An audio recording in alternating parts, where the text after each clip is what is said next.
సుమాంజలి, మనుజుడు తాను చేసుకున్నటువంటి కర్మఫలము ఎప్పుడైనా అనుభవించి తీరవలసిందే, అది తప్పించుకొనుట సఖ్యము కాదు అన్న నీతిని తెలిపే పద్యాన్ని ఇప్పుడు చెప్పబోతున్నాను.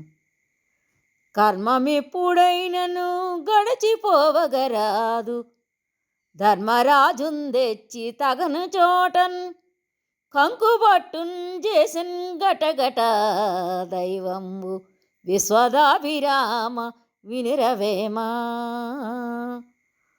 విశ్వాన్ని సృష్టించిన బ్రహ్మదేవునికి ఇష్టమైన వాడా ఓ వేమన వినవయ్యా.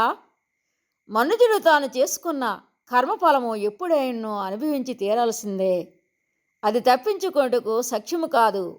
ధర్మరాజును తెచ్చి అతని కర్మఫలము అనుభవించుటకై దైవము అతని కంటే అల్పుడైన విరాటరాజు దగ్గర సేవ చేయుటకు కంకుబట్టుగా నిలిపినాడు గదా అని దీని యొక్క భావము.